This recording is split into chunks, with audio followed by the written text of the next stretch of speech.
जय हिंद फ्रेंड्स। हिंदी वाला YouTube channel में आपका स्वागत है। साथियों, पिछले वीडियो में हमने अधिकरण तत्पुरुष समास तक क्लियर किया था। अब इसके आगे तत्पुरुष समास के कुछ और अतिरिक्त भेद पर चर्चा करेंगे। जैसे नोट में यहाँ दिया है, इसके अतिरिक्त तत्पुरुष समास के कुछ और भी भेद होते हैं जो इस प्रकार हैं, जिसमें सबसे इम्पोर्टेंट है नए तत्पुरुष समास। अब ये नए तत्पुरुष समास क्या है, इस बारे में चर्चा करते हैं। नए का अर्थ होता है नहीं अथवा नकारात्मक भाव। अतः इस प्रकार यह कहा जा सकता है कि जिस समासिक पद से न या नकारात्मक भाव अथवा विचार का बोध हो उसे नए तत्पुरुष समास कहते हैं। दूसरे शब्दों में इसकी परिभाषा को इस प्रकार दे सकते हैं कि वैसे समासिक पद जिसके प्रारंभ में, यानी कि पहला पद ही प्रारंभ में अ या अन उपसर्ग लगा हो, अथवा जिस समास के प्रथम या पूर्व पद निषेधवाचक, मनाही के अर्थ में हो, निषेधवाचक या निषेध सूचक हो। अब निषेध सूचक क्या, तो जैसे अ, अन, न, गैर, ना आदि लगा हो, इसे नए तत्पुरुष समास कहेंगे। अर्थात नए तत्पुरुष समास में नकारात्मकता का बोध होगा, नकारात्मकता का परिचय मिलेगा। वहाँ हमें ना ढूंढना नहीं है, बल्कि नकारात्मकता के बोध को महसूस करना है। जैसे इसका कुछ एग्जाम्पल लेते हैं। जैसे अधर्म जिसका कोई धर्म नहीं हो या ना धर्म। यहाँ पे अधर्म में अ उपसर्ग लगा हुआ है, लेकिन ये नकारात्मकता को दिखा रहा है, इसलिए इसे नए तत्पुरुष समास कहा जाएगा। फिर उसी तरह अयोग्य, किसी योग्य नहीं, ना योग्य। अनहोनी, जिसके होने का या घटने का अनुमान ही ना हो, अनहोनी। अनाचार यानी कि ना विचार, ना आचार यानी कि अव्यवहार। अनावश्यक, न आवश्यक यानी कि जो आवश्यक नहीं है, कोई आवश्यक नहीं। अनिष्ट, न इष्ट यानी कि कोई गलत कार्य, अनिष्ट यानी कि गलत कार्य। फिर उसी तरह नपुंसक, जिसमें पुरुषत्व गुण ना हो, यहाँ भी नकारात्मकता का बोध हो रहा है। गैर वाजिब यानी ना वाजिब, जो बातें न्याय संगत ना हो, वो गैर वाजिब। फिर नापसंद, जो पसंद ना हो, यहाँ भी नकारात्मकता का बोध हो रहा है। नालायक, जो किसी लायक ना हो। अभाव, किसी चीज की कमी हो, यानी कि नकारात्मकता यहाँ दिख रहा है। यहाँ ना तो कहीं नहीं दिख रहा है, लेकिन नकारात्मकता के होने का पता चल रहा है। असमर्थ, नासमर्थ यानी कि जिस कार्य को किया ना जा सके, यानी कि नकारात्मकता का बोध हो रहा है। अनंत, जिसका कोई अंत ना हो। अन्याय, न्याय नहीं किया जाना, अन्याय। अनमोल, जिसका कोई मोल नहीं लगाया जा सके, नकारात्मकता का बोध हो रहा है। अनर्थ, बिना अर्थ वाला, ना अर्थ या कोई अर्थ नहीं। अनजाना, जिसे नहीं जानते हो, जिनसे अपरिचित हो, अनजाना या अपरिचित में भी नए तत्पुरुष समास होगा। अनभिज्ञ, नहीं हो जानकारी जिसका, भिज्ञ यानी कि जानकारी। अनदेखा, नहीं देखा। अनजाना, नहीं जाना, जैसे कोई अजनबी। अभय यानी कि बिना, जिसको भय ना हो भय या नहीं डरने वाला, यहाँ भी नकारात्मकता का बोध हो रहा है। निडर, नहीं ना हो डर जिसे। अनबोला, कुछ नहीं बोला। अनगाया, नहीं गाया। असंभव, जो संभव ना हो या अपरिचित यानी कि जिसे हम जानते ना हो, तो अपरिचित में भी नए तत्पुरुष समास है। अब प्रादि तत्पुरुष समास, प्रादि तत्पुरुष समास किसे कहेंगे? तो वैसे समासिक, सॉरी यहाँ सामाजिक लिखा गया गलती से, वैसे समासिक शब्द जिसके प्रारंभ में प्र उपसर्ग लगा हो। सिंपल सा है। हालांकि जब अव्ययी भाव समास बताएंगे तो वो अभी अव्ययवाची या उपसर्गवाची होता है, तो ये थोड़ा सा उससे रिलेट करता है, लेकिन फिर भी आसानी से पकड़ा जा सकता है, क्योंकि जहाँ पे अव्ययी भाव समास होगा वहाँ ऑप्शन में तत्पुरुष समास या प्रादि तत्पुरुष समास नहीं होगा। तो प्र उपसर्ग लगा हो प्रादि तत्पुरुष समास कहलाता है। हालांकि वही बात लिखे हैं, हालांकि प्र उपसर्ग अव्ययी भाव समास में भी लगा होता है। जब अव्ययी भाव समास को समझाया जाएगा उस समय उसके बारे में संपूर्ण जानकारी दी जाएगी। जैसे प्रचलित, प्रमाण, प्रत्यय, प्रमेय, प्रचुर, प्रधान, प्रणाम, प्रचलित इत्यादि, ये सब प्रादि तत्पुरुष समास है जो अक्सर पूछा कम जाता है। खास करके 10th और 12th के एग्ज़ाम में बहुत ही इतना गहराई से नहीं पूछा जाता है। कोई कॉम्पिटिटिव एग्ज़ाम हो तो उसकी बात अलग है। आगे अलुक तत्पुरुष समास। अब अलुक तत्पुरुष समास क्या है? तो वैसे समासिक शब्द जिसमें स्थिरता का बोध हो, स्थिरता का बोध हो, अलुक तत्पुरुष समास कहलाता है। जैसे मनः स्थिति, युधिष्ठिर, युद्ध में स्थिर रहने वाला, युद्ध की स्थिति में स्थिर रहने वाला, जितेंद्रिय, अपनी इंद्रियों पर विजय प्राप्त कर लेने वाला। उसी तरह मनसीज, मन को स्थिर रखने वाला। तो इसमें स्थिरता का, ऐसे समासिक शब्दों में स्थिरता का बोध हो रहा है, इसलिए इसमें अलुक तत्पुरुष समास है। अब तत्पुरुष समास का संपूर्ण विश्लेषण हो गया। अब हम लोग कर्मधारय समास की बात करेंगे। देखें, जो थोड़ा सा डिफिकल्ट है लेकिन समझा जा सकता है।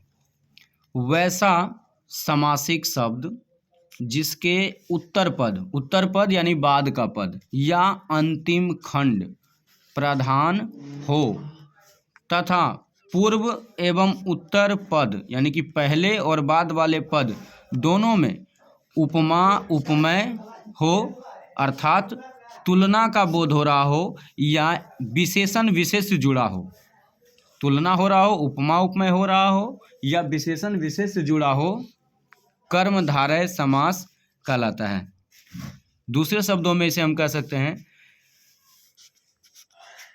वैसे समासिक पद जिसमें उपमा उपमेय अथवा तुलना करने का बोध, यही की पॉइंट है पकड़ने का। कर्मधारय समास को इसी से पकड़ा जा सकता है कि वैसा समासिक शब्द, वैसा समासिक पद या वैसा समासिक शब्द जिसमें उपमा उपमेय या तुलना करने का बोध, यहाँ पे तुलना हो, कंपैरिजन किया जा रहा हो, तो हम उसे कर्मधारय समास कहेंगे।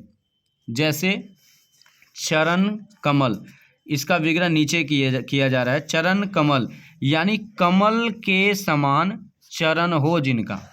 ध्यान रहे कि ये जो कर्मधारय समास है बहुब्रीहि समास भी होता है और उसी तरह द्विगु समास भी बहुब्रीहि समास हो जाता है। इसमें बारीक सा अंतर है जो बतलाएंगे। जब बहुब्रीहि समास को पढ़ाएंगे तो बताएंगे कि कर्मधारय समास कर्मधारय होते हुए भी बहुब्रीहि क्यों है या बहुब्रीहि समास कर्मधारय कैसे है। फिर उसी तरह द्विगु समास होते हुए भी बहुब्रीहि कैसे है, इस बारे में चर्चा करेंगे। तो चरण कमल यानी कि किसी व्यक्ति के पैर, चरण की तुलना कमल से की जा रही है कि कमल के समान उस व्यक्ति का चरण है, तो यहाँ तुलना किया जा रहा है, उपमा उपमेय दिया जा रहा है, यानी कि कमल के फूल से किसी के चरण की तुलना की जा रही है। तो हम समझ सकते हैं कि चरण कमल में कैसा समास होगा, तो कर्मधारय समास होगा। फिर उसी तरह कनक लता, कनक पर्यायवाची है स्वर्ण, सोना का, तो कनक लता यानी कि कनक के समान लता, यानी कि कोई लता है पौधा है उसकी लताएं कनक यानी कि स्वर्णमयी है, सोने जैसे कलर वाली है, स्वर्ण वर्ण जैसी है, इसलिए सोने जैसे रंग से उस लता की तुलना हो रही है। तो यहाँ भी तुलना का बोध हो रहा है, तो कनक लता में कर्मधारय समास होगा। ठीक उसी तरह कमल नयन, कमल नयन, कमल नयन का विग्रह ऊपर किया हुआ है, कमल के समान नयन वाले। आप लोग अच्छे तरीके से जानते होंगे कि राम की शक्ति पूजा में इस बात का खंडन किया गया है कि कमल के समान नयन वाले, अर्थात यहाँ पे सीधा नयन कमल या कमल नयन कहकर प्रभु श्री राम को संबोधित किया जा रहा है, क्योंकि उनकी आंखें, उनकी माता उन्हें नयन कमल बुलाती थी, यानी कि कमल के समान नयन थी। प्रभु श्री राम की आंखें कमल के समान थी, इसलिए उनका एक नाम नयन कमल भी पड़ा। तो कमल के समान नयन यानी कि किसी व्यक्ति की आंखें कमल के सदृश प्रतीत हो रही है, यानी कि कमल के फूल से किसी की आंखों की तुलना की जा रही है। फिर है प्राण प्रिय, तो प्राणों से भी ज़्यादा प्रिय, यहाँ उत्तर पद प्रधान हो रहा है, यानी अंतिम पद ये जो प्रिय है ये प्रधान हो रहा है, इसलिए प्राण प्रिय में भी कर्मधारय समास होगा। फिर है चंद्रमुख, चंद्रमा सदृश मुख वाले, यानी चंद्रमा के समान मुख वाले, किसी बच्चे की तुलना किया जा रहा है, किस बच्चे का मुख बिल्कुल चांद का टुकड़ा है, चंद्रमा के जैसा प्रतीत हो रहा है। तो चंद्रमा की खूबसूरती से बच्चे के मुख की तुलना की जा रही है, किसी व्यक्ति विशेष की मुख की तुलना की जा रही है, इसलिए चंद्रमुख में भी कर्मधारय समास होगा। मृग नयन, मृग नयनी माँ सीता को कहा गया है। माँ सीता को प्रभु श्री राम संबोधित करते हुए कहते हैं, हे विशालाक्षी, हे मृग नयनी, यानी कि मृग के समान नयन वाली। इसी तरह मृग नयन, मृग यानी हिरण, हिरण के समान आंखों वाले, हिरण की आंखों के जैसे किसी स्त्री की आंखें हैं तो उसकी आंखों की तुलना हिरण के आंखों से की जा रही है, तो यहाँ भी तुलना हो रहा है, उपमा दिया जा रहा है, उपमेय दिया जा रहा है, इसलिए ये कर्मधारय समास है। फिर देह लता, देह यानी कि शरीर के समान कोई लता है, कोई लता है और उसका आकार शरीर के समान प्रतीत हो रहा है, कोई मानव शरीर के समान प्रतीत हो रहा है, इसलिए देहलता। तो देहलता में भी कर्मधारय समास। क्रोधाग्नि, क्रोध की अग्नि या क्रोध रूपी अग्नि, यानी कि क्रोध की तुलना अग्नि से की जा रही है कि अग्नि के समान होता है, किसी व्यक्ति का क्रोध अग्नि के समान होता है। जिस तरह अग्नि विध्वंस के लिए जानी जाती है, राख कर देने के लिए जानी जाती है, उसी तरह क्रोध भी व्यक्ति को विध्वंस की ओर ले जाता है। तो क्रोध की तुलना अग्नि से हो रही है, इसलिए क्रोधाग्नि में भी कर्मधारय समास। लाल मणि, लाल वर्ण की मणि, यानी कि लाल है जो मणि, लाल वर्ण, लाल कलर की कोई मणि, कोई मोती, उससे तुलना किया जा रहा है। फिर नीलकंठ, यानी नीला है जो कंठ या नीला है जिनका कंठ।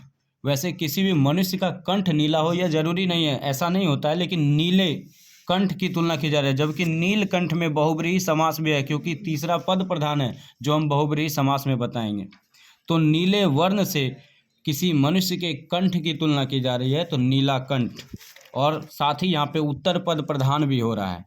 फिर महापुरुष, महान है जो पुरुष, कोई सामान्य सा व्यक्ति, कोई व्यक्ति जिनका हृदय बहुत ज़्यादा उदार है, तो उनकी महानता से, महानता गुण है, विशेषण है, तो महानता से किसी पुरुष की तुलना की जा रही है कि उस पुरुष का हृदय महान है, वह महान विचार वाले हैं। तो महान है जो पुरुष, इसमें भी कर्मधारय समास है। महादेव, महान है जो देव, तो यहाँ भी महानता से देवता की तुलना हो रही है, यानी कि देवता को महान बतलाया जा रहा है, यानी कि देवता के गुण को बतलाया जा रहा है, उनकी विशेषता को बतलाया जा रहा है। फिर अधमरा, आधा मरा हुआ। परमानंद, परम है जो आनंद, यानी कि सबसे ज़्यादा सुखी जीवन, परम आनंद, यानी कि उसमें आनंद विभोर है व्यक्ति। तो परमानंद में भी, यानी कि परम मतलब अच्छा होता है और आनंद यानी कि अच्छा आनंद, इस तरह से अच्छाई से आनंद की तुलना अच्छाई से हो रही है, तो परमानंद में भी कर्मधारय समास होगा। नील गाय, नीला है जो गाय। बड़ भागी, बड़े भाग्य वाले, यानी कि किसी व्यक्ति का भाग्य बहुत अच्छा है तो उसे बोला जा रहा है कि बड़े भाग्य वाले हो तुम, यानी कि उसके भाग्य की का गुणगान किया जा रहा है, उसके भाग्य की विशेषता बतलाई जा रही है। बड़े बड़े भागे वाले, तो बड़भागी में भी कर्मधारय समास। फिर महाकाल, जो कालों के भी काल हैं, यानी कि काल तो है, उस काल के भी काल हैं, वे महाकाल है। तो यानी कि वहाँ पे काल से बड़े काल हुए महाकाल, यानी कि यहाँ पे तुलना किया जा रहा है, एक काल का दूसरे काल से तुलना किया जा रहा है, तो महाकाल में भी कर्मधारय समास है। फिर पीताम्बर, पीताम्बर जो कि बहुब्रीहि समास भी है, लेकिन ये बहुब्रीहि होते हुए भी कर्मधारय और कर्मधारय होते हुए बहुब्रीहि है, इसका खंडन बहुब्रीहि समास में किया जाएगा। पीताम्बर यानी पीला है अंबर जिनका, यानी कि वस्त्र की तुलना पीले रंग से की जा रही है, कि पीले वस्त्र को पहनने वाले, पीले वस्त्र को धारण करने वाले, यहाँ तीसरा पद भी प्रदान हो रहा है, लेकिन अभी इसे हम कर्मधारय समास कहेंगे। फिर उदार चेता, उदार चित्त, यानी कि चित्त मतलब हृदय या मन होता है, तो उदार चित्त वाले, यानी किसी व्यक्ति का हृदय बहुत ज़्यादा उदार है, वे बहुत दयावान प्रवृत्ति के हैं, तो उनकी विशेषता है, उनका गुण है, उनकी गुणवत्ता से व्यक्ति की तुलना हो रही है, उपमा दी जा रही है, तो उदार चेता। फिर कृतज्ञ, जो किए गए उपकार को मान रहा हो, तो कृतज्ञ में भी कर्मधारय समास है। बड़ भैया, बड़े भैया, भैया हैं और बड़े वाले हैं, तो उनके बड़े होने से उनकी तुलना की जाए, छोटे से बड़े भाई की तुलना हो रही है, तो बड़ भैया में भी कर्मधारय समास है। तो द्विगु समास की बात करते हैं कि क्या है द्विगु समास। तो द्विगु समास की परिभाषा पर गौर करेंगे। वैसे समासिक शब्द जिनके प्रथम पद संख्यावाची हो, यानी कि गिनती की कोई संख्यावाची हो, एवं द्वितीय यानी उत्तर पद प्रधान हो, कोमा, वो द्विगु समास कहलाता है। यानी कि जिस समास का पहला पद संख्यावाची होगा उसे द्विगु समास कहेंगे।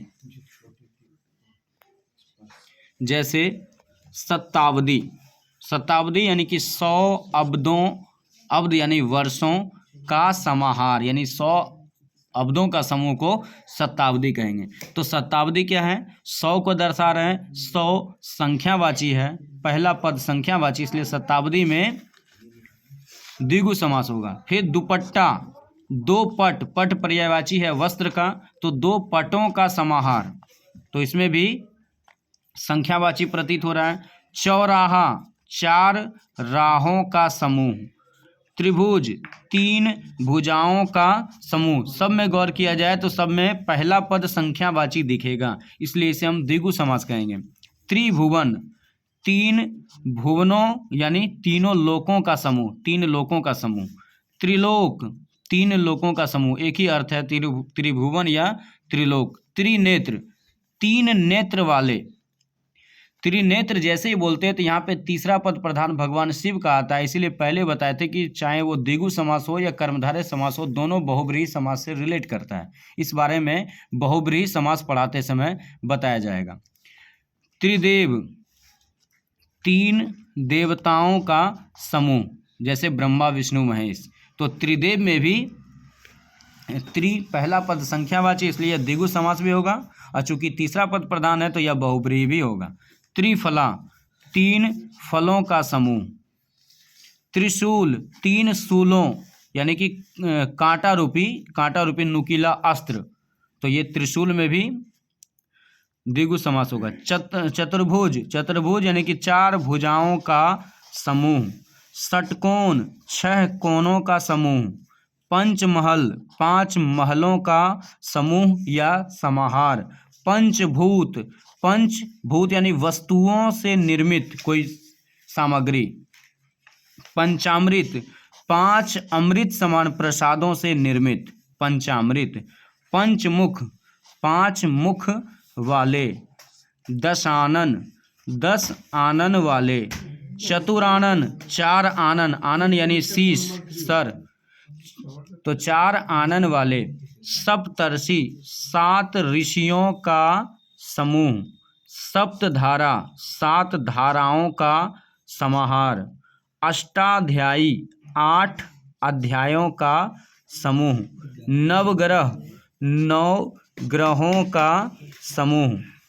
नवरात्रि, 9 रात्रियों का समूह। फिर पंच पहाड़ी, 5 पहाड़ों का समूह। इस तरह से पहले इसमें सारे समास में हम देख रहे हैं कि ये सभी समास में पहला पद संख्यावाची है। जितने भी समास की और उंगली जा रही है सब में देख रहे हैं क्या कि पहला पद संख्यावाची है, दूसरा पद प्रधान है, इसलिए इसे हम द्विगु समास कहेंगे। अब आगे द्वंद्व समास की बात करते हैं।